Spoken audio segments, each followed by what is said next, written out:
Right now, you're sitting somewhere safe, scrolling through a screen, checking up on your group chat, or deciding which group of people you want to hang out with tonight. You do it without thinking. It feels like basic modern life. But here's the thing, that exact instinct to check in, trade news, and surround yourself with a tight-knit circle isn't just a personality trait. It's the single biggest reason you are alive today. In fact, it's older than writing, older than farming, older than cities, metal, or clothes. For almost all of human history, walking around Earth without any other human species was not normal, not even close. The question is, how did a fragile, hairless ape end up as the last one standing on a planet that used to belong to half a dozen different kinds of humans?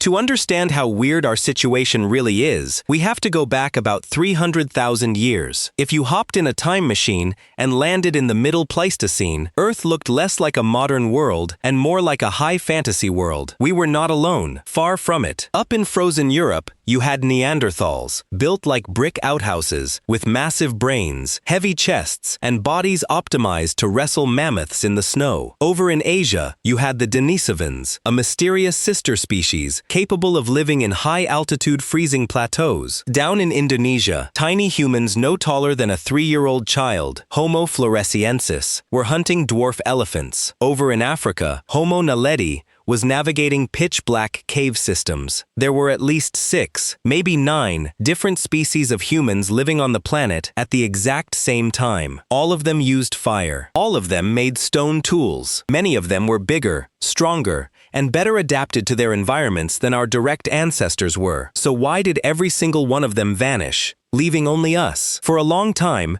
scientists thought Neanderthals lost because they were just dumb brute cavemen, but that turned out to be totally wrong. Archaeological digs at sites like Bruniquel Cave in France proved Neanderthals built complex underground structures. They wore feather ornaments. They buried their dead with care. On paper, a one-on-one fight between a Neanderthal and a Homo sapiens ends with the Neanderthal snapping our spine like a dry twig. So why are you here? And why are they in a museum? The answer started to clear up thanks to research pioneered by British anthropologist Robin Dunbar. Dunbar looked at primate brain sizes and discovered a direct link between the size of a species' neocortex and the size of its social groups.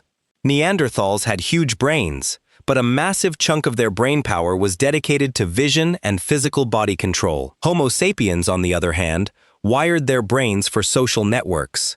A Neanderthal band usually topped out at around 15 to 30 individuals. They lived in small, isolated family groups. If a harsh winter hit or an illness swept through, that entire group was wiped out, and their knowledge vanished with them. Our ancestors did something wildly different. We built networks. Around 70,000 years ago, something clicked inside the human brain, what scientists often call the cognitive revolution. Walk into Blombos Cave on the southern tip of South Africa, and you'll find 65,000-year-old pieces of red ochre engraved with crosshatch patterns, along with delicate shell beads drilled to be worn as jewelry. That wasn't just art. That was information storage outside the human body. Here's what makes this so important. Up until this point, animals could only communicate about physical reality. A monkey can make an alarm call that means, "Look out, eagle." But Homo sapiens developed the unique ability to talk about things that do not exist in the physical world. We invented fiction. We created myths, social rules, ancestral spirits, and shared identities.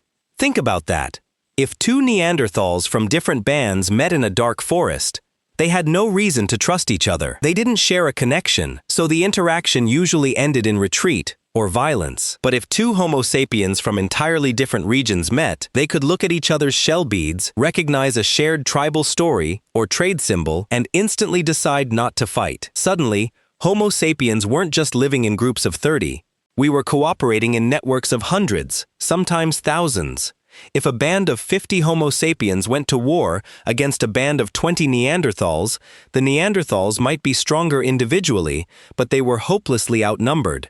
Worse for them, our long-distance social networks acted like an ancient internet. If a group of sapiens in one valley invented a better spear thrower, like the atlatl, that design spread along trade routes across thousands of miles in a few generations. If a Neanderthal invented a better knife, that idea died when his small family band died. We out-taught them, we out-traded them, we out-shared them. And as the climate started violently fluctuating during the last ice age, that hypersocial flexibility became our ultimate superweapon. When game became scarce, sapiens didn't just sit there and starve. We swapped food across distant territories. We altered our diets from big game to rabbits, fish, and roots. We became the ultimate generalists. Whenever sapiens expanded into a new territory, the local human species vanished shortly after. But it wasn't just a story of violent conquest. In 2010, evolutionary geneticist Svante Pääbo published a groundbreaking piece of science after sequencing the Neanderthal genome from ancient bone fragments. He discovered something incredible. If your heritage comes from outside sub-Saharan Africa,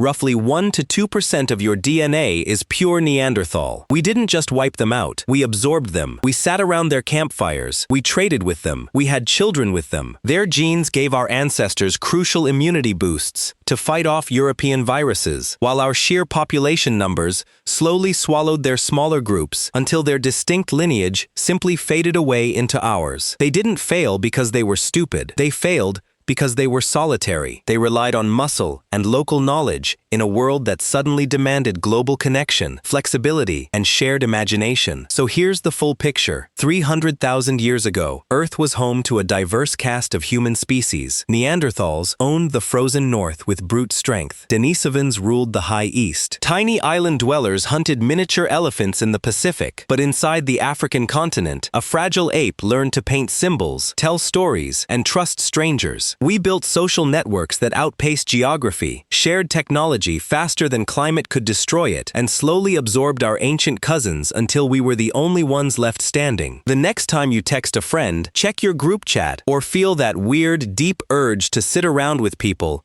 and whisper about someone who isn't in the room, remember where that comes from. You aren't just social because it's fun. You're social because the humans who were not social died out tens of thousands of years ago in the cold. We are the storytelling ape, and that story is the only reason we're still here to tell it. If you enjoyed this trip into our weird ancient past, leave a like, drop a comment with your favorite extinct human cousin, and consider sticking around for the next one.